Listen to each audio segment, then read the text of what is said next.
तो स्वागत है बच्चों आपका स्टडी एजुकेशन में। आज हम diversity in the living world पढ़ेंगे, सजीव जगत में विविधता। तो चलते हैं, देखते हैं आगे क्या है इस चैप्टर में। तो सबसे पहले हम जानेंगे बच्चों डाइवर्सिटी। डाइवर्सिटी होती क्या है और ये कैसे काम करती है।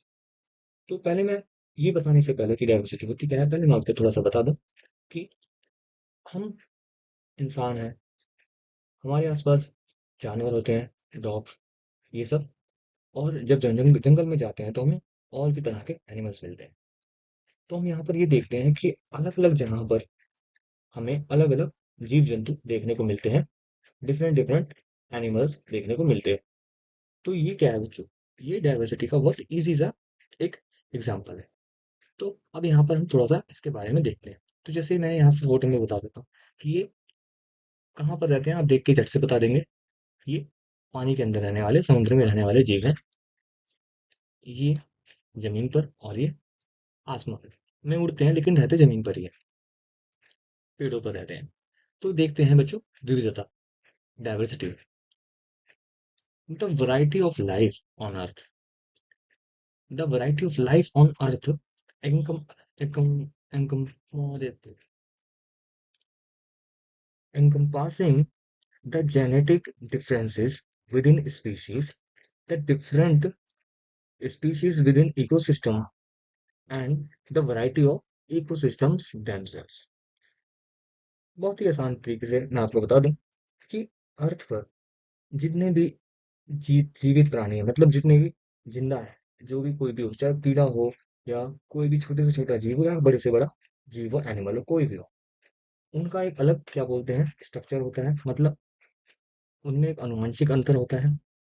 वो दिखने में अलग हो सकते हैं, कोई लंबा है कोई छोटा है, इस तरह से उनके घर अलग हो सकते हैं, पारिस्थितिक तंत्र इकोसिस्टम्स अलग अलग हो सकते हैं। और कई तरह की प्रजातियां भी होती हैं स्वयं पारिस्थितिक तंत्रों की विविधता। जैसे कोई ठंडा ठंडा कोई जगह है तो कोई गर्म जगह, कोई पानी वाला तो कोई स्थल, जमीन। इस तरह से हम आगे देखते हैं।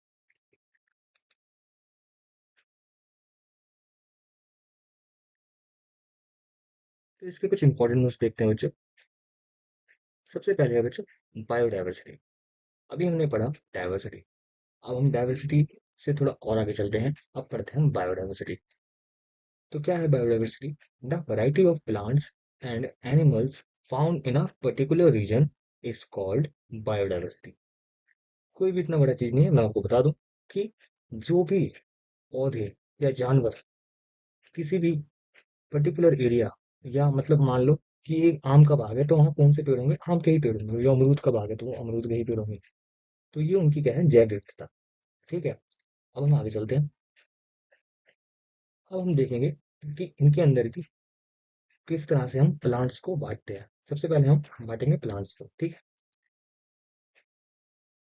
तो मैंने आपको यहाँ पर फोटो लगा दी, देख सकते हो डिफरेंट डिफरेंट टाइप के यहाँ पर प्लांट्स हैं। कोई छोटा है तो कोई बड़ा। ये सब अभी छोटे छोटे फोटोज में है, कोई इसमें भी बड़ा हो सकता है, आगे चल के बड़ा हो जाएगा वो पेड़।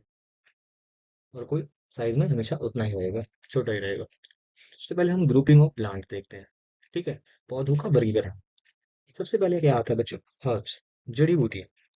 तो ये क्या होते हैं, ये होते हैं small plants with soft green stems, example tomato. ठीक है बच्चों, तो इनके क्या होते हैं, छोटे पौधे जिनका तना हरा होता है, हरा होता है और मुलायम होता है। उदाहरण के लिए टमाटर। आपने कभी टमाटर का पौधा देखा होगा, तो टमाटर के पौधे ज्यादा बड़े नहीं होते, छोटे छोटे से ही होते हैं। और इनको क्या बोलते हैं, ये जमीन पे ही इनको क्या बोलते हैं, वो उगते हैं, ये टमाटर उगते हैं, ज्यादा ऊपर की तरफ नहीं जाते ये पे। ये कोई पेड़ नहीं है, जैसे आम आप देखते हो, आम बिल्कुल पेड़ पे उगते हैं। केले भी जो है, केले का पेड़ जो भी वो, उसमें भी केले काफी ऊपर उगते हैं। लेकिन ये टमाटर बिल्कुल जमीन पे, ऐसे आप हाथ से ही तोड़ सकते हैं बिल्कुल आराम से। अब आते हैं इनके बाद, हर्ब्स के बाद आते हैं बच्चों श्रब्स, झाड़ियाँ। तो ये क्या है, medium plants, woody stem, branches arise near ground, example rose. तो ये क्या है, माध्यम आकार के पौधे हैं जिनकी शाखाएं जमीन के पास से निकलती हैं। तो ये ज्यादा बड़े नहीं होते, लेकिन इनमें हर्ब से, जड़ी बूटियों से ज्यादा क्या बोलते हैं इनके अंदर, वो होते हैं कि मजबूत होते हैं। जड़ी बूटियां जैसे बच्चों आप देखते होंगे कि छोटे छोटे पौधे वगैरह होते हैं, ज्यादा बड़े बड़े नहीं, छोटे छोटे से होते हैं। वो सब हर्ब्स के अंदर आते हैं। उसी तरह से श्रब्स, तो श्रब्स इनसे थोड़े ज्यादा मजबूत होते हैं ये भी कमजोर, लेकिन उतने ज्यादा नहीं जितने हर्ब्स। तो इनके क्या होते हैं, वुडी स्टेम होता है। और एग्जाम्पल क्या है इनका, गुलाब। अब हम आगे चलते हैं।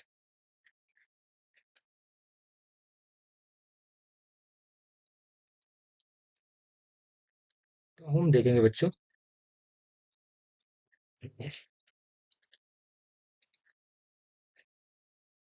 तो अब हम देखेंगे बच्चों tree. Tall plants with hard woody stems and branches arising high. Example mango. अब इसमें ऊंचे पौधे जिनका तना कठोर और लकड़ी का होता है, उदाहरण के लिए आम। ठीक है बच्चों, आम का पेड़ देखा होगा आपने, कितना हार्ड होता है, कितना मजबूत होता है, और उसके ऊपर आम उगते हैं और काफी ऊंचा होता है पेड़।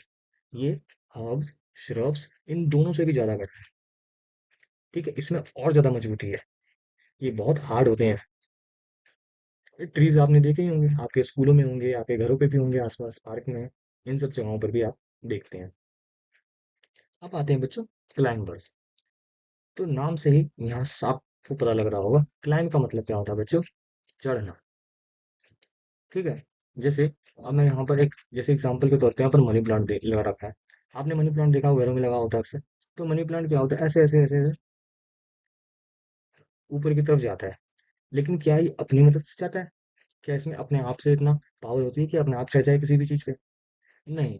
इसको किसकी जरूरत होती है, सपोर्ट की जरूरत होती है इसको।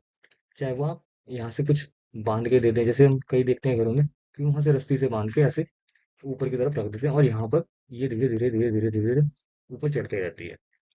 तो वीक स्टेम, कमजोर तना, नीड सपोर्ट। ठीक है, एग्जाम्पल मनी प्लांट।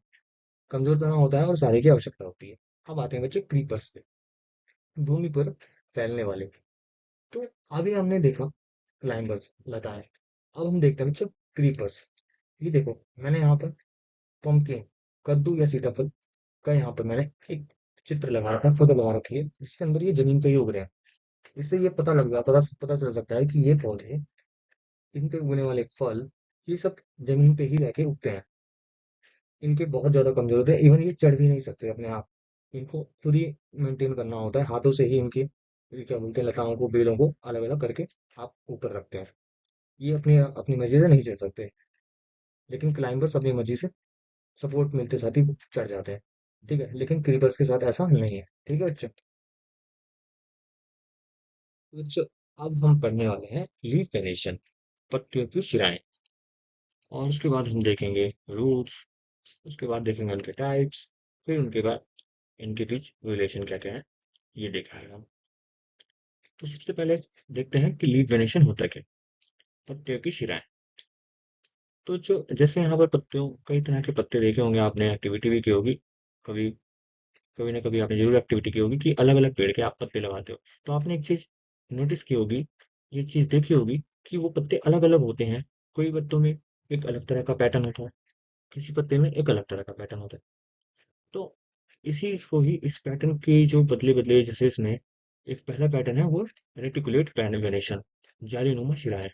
जैसे यहाँ पर देख सकते हो कि इसमें कोई सीधा पैटर्न नहीं है, एक सीधा ये चीज चल रही है यहाँ पर, ये है यहाँ पर। लेकिन इसके बीच में भी देखो कितनी सारी जालियां, कितनी सब कुछ जालियां यहाँ पर देख रहे हो ना। उसी तरह से अगला है पैरेलल वेनेशन, समानांतर शिराएं। इसमें क्या है, वाइन्स फॉर्म अ नेट। इसके अंदर जो शिराएं हैं वो क्या बनाती है, एक जाला बनाती है, एक नेट बनाती है। और दूसरा जो है, वाइन्स रन पैरेलल। और इसमें क्या है, जो शिराएं हैं वो एक दूसरे के समानांतर चलती हैं, जैसे बनाना। तो मैं आपको फोटो दिखाऊंगा, आप झट से समझ जाएंगे। आज मैं आपको फोटो दिखाऊंगा, तब तक आप ये देखें। रूट, जड़। जड़ दो प्रकार की होती है, एक होती है टैप रूट, नलिका जड़, और एक होती है फाइब्रस रूट, रेशेदार जड़। इसके अंदर क्या होता है, one main root with side roots. Example mustard. इसके अंदर एक मेन रूट होती है जिसके आसपास ऐसे कई सारी रूट्स होती हैं। और दूसरी वाली के अंदर जैसे ये पौधा है और कई सारी रूट्स ऐसे निकली होती है इसके अंदर, जैसे grass, bunch of thin roots from stem base, example grass. उसके बाद हम देखते हैं relation between venation, roots and seeds, सिराओं, जड़ और बीज का संबंध। तो ये दो तरह के होते हैं, डिकॉट प्लांट्स, द्विबीजपत्री, टू कोटिलेडन्स, जिसका एग्जांपल है reticulate venation, tap root, example chickpea. तो ये वाला जब भी आपसे पूछेगा ये कौन से वाले पौधे होते हैं, ये होते हैं डिकॉट प्लांट्स, द्विबीजपत्री, जिसके अंदर टू कोटिलेडन्स या द्विबीजपत्री होते हैं। अगला है मोनोकॉट। मोनो मतलब एक, मोनोकॉट प्लांट्स में तो एक बीजपत्री, जिसके अंदर एक कोटिलेडन होता है और पैरेलल वेनेशन चलता है इसके अंदर। इसका एग्जांपल क्या है, फाइब्रस रूट। आप इसको ट्रिक से भी याद कर सकते हैं कि मोनोकॉट के लिए घास और अनाज वाली फसलें, जो कि इसके अंदर क्या होता है, एक बीजपत्री होता है, मोनोकॉट। और दूसरा है डिकॉट, फलदार और फूलदार पेड़ पौधे, जिसके अंदर द्विबीजपत्री होते हैं, टू कोटिलेडन्स होते हैं। तो आपको दिखाता हूँ। तो सबसे पहले हम देखते हैं रूट के बारे में। तो हमने दो तरह की रूट पढ़ी थी बच्चों। ये जो है टैप रूट, जिसके अंदर एक मेन रूट होता है और उससे निकलती हुई कई सारी रूट्स ऐसे जुड़ी होती है। और दूसरा हमने पढ़ा था बच्चों फाइब्रस रूट, जिसके अंदर एक मेन रूट होती है और उसके कई सारी रूट ऐसे, कई सारी एक फाइबर बनाती हुई, एक रेशा बनाती हुई नजर आती है हमको रूट्स। तो ये वाली रूट्स कौन सी है, ये है फाइब्रस रूट, ये फाइब्रस, और ये है टैप रूट। और हमने एक और चीज पढ़ी थी कि एक होता है रेटिकुलेट वेनेशन, जालीनुमा शिराएं, और दूसरा था हमारा, और दूसरा पैरेलल वेनेशन, समानांतर शिराएं। तो इसका एग्जांपल मैं आपको दिखाता हूँ। तो ये क्या है बच्चों, ये है हमारा पैरेलल और ये है हमारा रेटिकुलेट। तो अभी मैंने आपको जैसे बताया क्या कि पैरेलल के अंदर क्या होता है, कि पैरेलल के अंदर एक ही एक सीधा सा पैटर्न होता है, इसके अंदर कोई जालीनुमा नहीं चीजें नहीं होती, कोई भी नट नहीं बनता है इसके अंदर। ठीक है, इसके अंदर एक सीधी सी चीज चल रही है, देख सकते हो आप।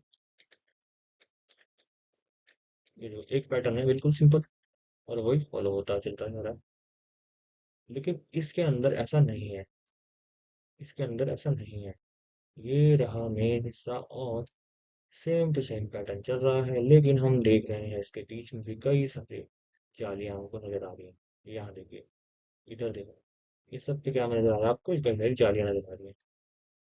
तो ये हमारा कौन सा हो गया, ये हमारा हो गया रेटिकुलेट वाइन्स वेनेशन, और ये हमारा हो गया पैरेलल वेनेशन।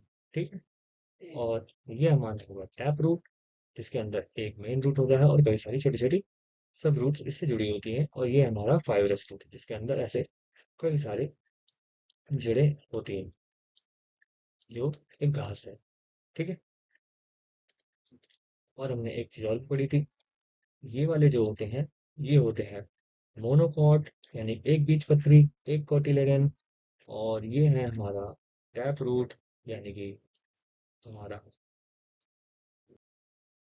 डिकॉट प्लांट्स, जिसके अंदर द्विबीजपत्री या दो कोटिलेडन होते हैं। ठीक है, तो हमारे हमने इनको क्या बोलते हैं, वाइन्स के बेस पे भी और इनके टाइप्स के बेस पे भी इनको हमने अलग अलग कर दिया। ठीक है बच्चों, तो हमने यहाँ पर ग्रुपिंग ऑफ प्लांट्स के बाद अब हम देखते हैं, हमने देखा कि उनमें कितनी डाइवर्सिटी है, अलग अलग तरह के उसमें पौधे होते हैं। किसी को हम रूट्स के बेस पे डिवाइड करते हैं, किसी को साइज के बेस पे डिफरेंशिएट करते हैं, और भी कई तरह से हम उनको डिफरेंशिएट करते हैं।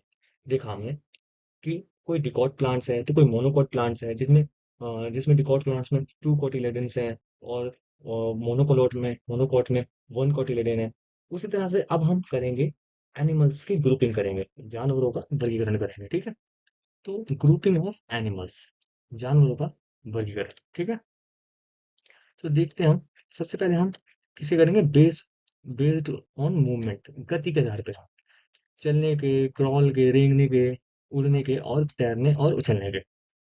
ठीक है, इन सब के बेस पे हम कर सकते हैं अलग अलग, कि कोई चलता है जानवर तो कोई रेंगता है। रेंगने की, जैसे रेंगने की बात आई, क्रॉल की बात आई, तो आप किसको बोलेंगे? जैसे कि सांप को बोल सकते हैं आप। सांप रेंगता है, चलता नहीं। फ्लाई बर्ड्स वगैरह और स्विंग, मछली। और जंप, कैंगरू वगैरह या रैबिट। और दूसरा हम किसके बेस पे कर सकते हैं? उनकी आवास, मतलब हैबिटेट, उनके घर के अकॉर्डिंग। जैसे terrestrial, land, aquatic, water, amphibians, जो दोनों पे रह सकते हैं, पानी पे भी और जमीन पे भी। अब बात करते हैं हैबिटेट की, आवास, घर। मैंने आपको स्टार्टिंग में ही बताया था, डाइवर्सिटी में कई तरह से उनके घर भी अलग होते हैं। उनके उनके क्या बोलते हैं, स्ट्रक्चर, उनका शरीर भी अलग अलग होता है। कईयों के शरीर पे बाल होते हैं, कईयों के चिकने शरीर होते हैं। इस तरह से उनके घर, साथ ही साथ उनके शरीर भी अलग अलग होते हैं, और उनका अपीयरेंस भी अलग अलग होता है। तो अब हम देखते हैं the place where plants and animal live. वो जगह जहाँ पर पौधे और जानवर रहते हैं, उनको सिंपली क्या कहते हैं? हैबिटेट। ठीक। और ये तीन तरह के होते हैं। टेरेस्ट्रियल, स्थलीय, जिसमें फॉरेस्ट, डेजर्ट, माउंटेन्स आते हैं। जंगल हो गया, रेगिस्तान हो गया, और पहाड़ हो गए। अब आते हैं एक्वेटिक एनिमल, जलचर। जलचर मतलब जल पे, जल के अंदर रहने वाले, जैसे पॉन्ड्स, रिवर, ओशियन। तालाब के अंदर, नदियों के अंदर और समुद्र के अंदर रहने वाले। अब आगे एम्फीबियंस। एम्फी मतलब दोनों, दोनों जगह पर रहने वाले। उभयचर, live in both water and land. Example frog. आप देखते होंगे, जो फ्रॉग है वो दोनों जगह पर रह सकते हैं, पानी के अंदर भी और जमीन पर भी। तो अब देखते हैं आगे।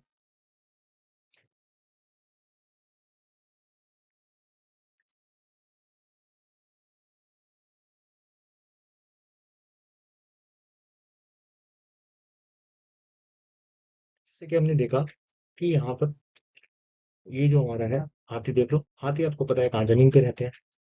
और यहाँ पर ये देखो, एक्वेटिक एनिमल, जैसे यहाँ पर ये शार्क है, और इसके पीछे जो मछलियां हैं, ये सब कहाँ रहते हैं? ये सब पानी में रहने वाले हैं। और ये हमारा फ्रॉग, ये दोनों पे रहता है। ठीक है। अब हम चलते हैं।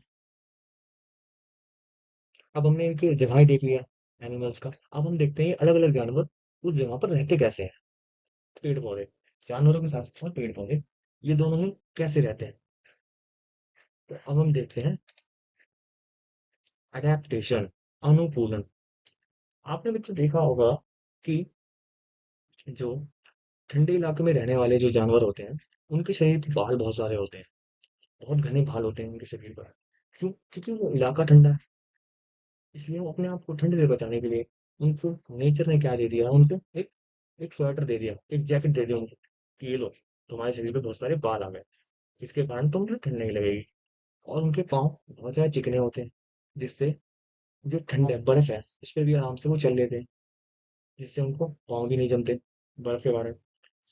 और उसी तरह से रेगिस्तान में आप जब ऊंट को देखते हैं, रेगिस्तान में जब ऊंट को देखते हैं आप, तो ऊंट के पाँव कितने गद्देदार होते हैं, कितने फ्लफी होते हैं।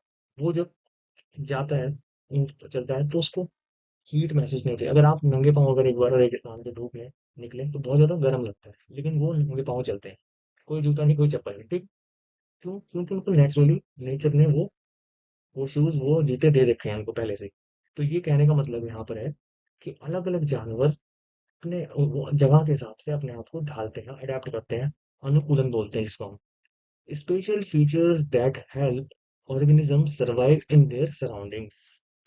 जीवों के वे विशेष गुण जो उन्हें अपने वातावरण में रहने में, जीवित रहने में मदद करते हैं, सहायता करते हैं, उसको क्या बोलते हैं हम? अनुकूलन या adaptation. Example, camel stores water and food in humps, long legs for sand. जो ऊंट है, अभी मैंने आपको बताया, ऊंट तो शरीर से पसीना भी कम निकालता है, क्योंकि उसको पानी की जरूरत है। पानी, पूरी कोशिश करता है कि पानी कम से कम उसके शरीर से निकले। वो इसलिए पानी बचाता है। और दूसरा क्या करता है? फूड इन हम्प, अपनी कूप, जो उसके ऊपर जो हम्प होती है, उसके अंदर वो खाने को स्टोर कर। और लंबी टांगे उसको चलने में हेल्प करती हैं, और हीट से भी बचाती हैं उसको, जैसे मैंने आपको बताया। उस तरह से एक पेड़ है देवदार, जो ऐसा होता है, वो क्या कैसा है? Sloping branches to shed snow. आप देखते होगे कि ठंडे इलाकों में जो घर बनते हैं, वो ऊपर से कॉनिकल होते हैं, कोन जैसे होते हैं, नोक होती है, ट्रायंगल जैसे होते हैं। क्यों? ताकि बर्फ उनके ऊपर ना रुके। उसी तरह से पेड़ भी अपने आप को इस तरह से ढालते हैं जहां पर बर्फ गिरती है। जैसे यहाँ पर बर्फ गिरने लगी, उसी तरह से ये इस पे नहीं टिकती और ये नीचे गिर जाती। उस तरह से cactus have fleshy stem to store water. उसी तरह से इनके पास एक मांस नुमा, मतलब मांस नहीं, लेकिन अकॉर्डिंग उनके अकॉर्डिंग उनके पास क्या होता है, एक फ्लैशी स्टेम होता है, एक तना होता है, देखो। इसके अंदर क्या होते हैं, वाटर स्टोर करते हैं वो। और इतने छोटे छोटे कांटे ये इनको हेल्प करते हैं, क्या बोलते हैं, इन्वायरमेंट से मॉइस्चर चुराने में। मतलब चुराने का इनकी कैपेबिलिटी है कि ये मॉइस्चर से अपना पानी जितना इनको जरूरत है बना सकते हैं। और उनको कहाँ स्टोर करते हैं, ग्लेसी स्टेम में। ठीक है। अब है इंपॉर्टेंस ऑफ बायोडाइवर्सिटी, जैव विविधता का महत्व।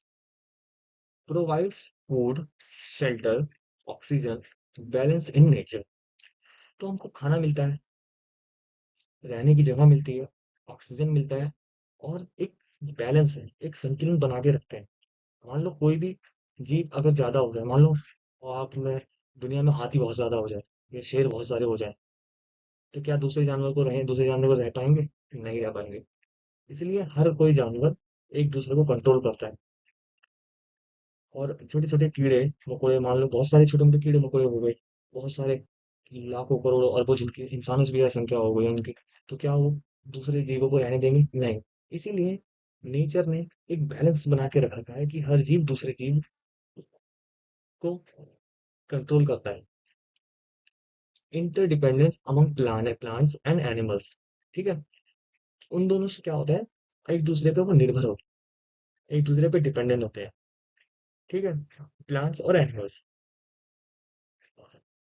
जैसे एनिमल्स कई सारे होते हैं, चिड़िया होती है, तो वो जब भी वो कहीं पर बीज वगैरह करते हैं, तो उनको जब वहां पर कभी दाना वगैरह खाते हैं, तो उनके भी शरीर में भी वो बीज चले जाते हैं पेड़ पौधों के।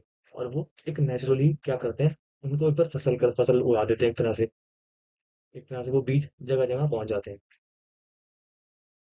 Trees give fruits, animal spread seeds. Trees give fruits, animal spread seeds. तो हमें पेड़ क्या देते हैं, फल देते हैं, और एनिमल जो है, चाहे वो पक्षी हो, चाहे वो जल पे रहने वाला हो, चाहे पानी वगैरह में, वो सब क्या करते हैं, बीज को स्प्रेड करते हैं। जैसे आपने कभी सोचा है कि आपके घरों के आसपास जो एक पीपल का पेड़ उग जाता है घरों पे छत पे, कैसे उगता है वो इसी तरह से उगता है। कोई पक्षी आया, बीट वगैरह कर दी, या इस कारण से उग जाते हैं। ठीक है, अब हम आगे चलते हैं। तो आपने यहाँ पर समझ लिया अडेप्टेशन क्या होता है, किस तरह से अलग अलग जानवर, पौधे अपने आप को जगह के हिसाब से ढालते हैं, और इसकी क्या इंपॉर्टेंस है।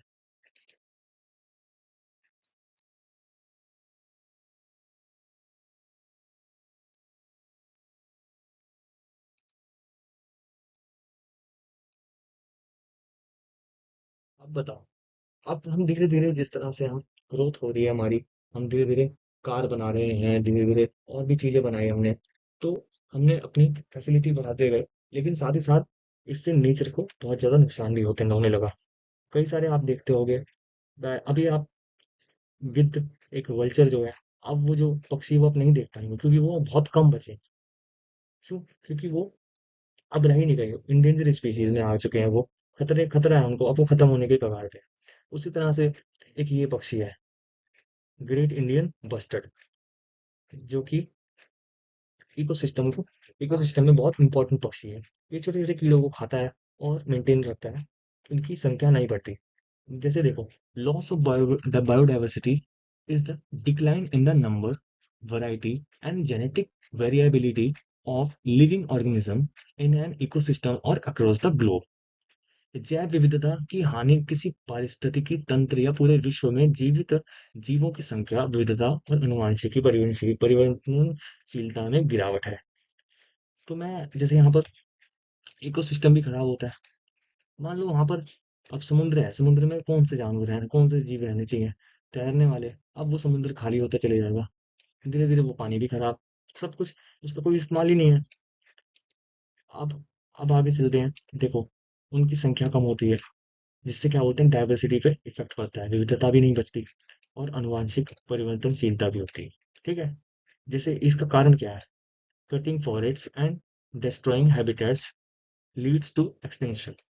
जो पेड़ों की कटाई है, देखो यहाँ पर जैसे पेड़ों की कटाई है, जो यहाँ पर जो पेड़ों की कटाई है उसके कारण डिफोरेस्टेशन होता है, जिसके कारण क्या बोलते हैं यहाँ पर रहने वाले जो जीव होते हैं वो भी चले चले जाते हैं और वो मरने की कगार पे पहुंच जाते हैं। जैसे डिक्लाइन ऑफ बंगाल टाइगर, चीता, ग्रेट इंडियन बस्टर्ड। इस तरह से ये मैंने बताया ना कि जो एनिमल्स और प्लांट्स मिलकर नेचर को बैलेंस करते हैं, वो एक इकोसिस्टम को मेंटेन करते हैं, इसीलिए ये सब जरूरी है। अभी आपने पीछे पढ़ा कि पेड़ों से हमें फल मिलता है, क्या बोलते हैं, छाया मिलती है, और साथ ही साथ जो एनिमल्स हैं वो बीज को स्प्रेड करते हैं, बीज को फैलाने में हेल्प करते हैं।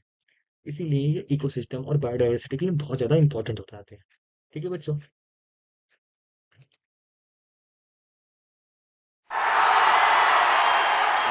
आज के लिए बच्चों इतना ही। अगर आपको वीडियो अच्छी लगे तो लाइक करना, शेयर करना, सब्सक्राइब करना। Thanks for watching, keep supporting and sharing.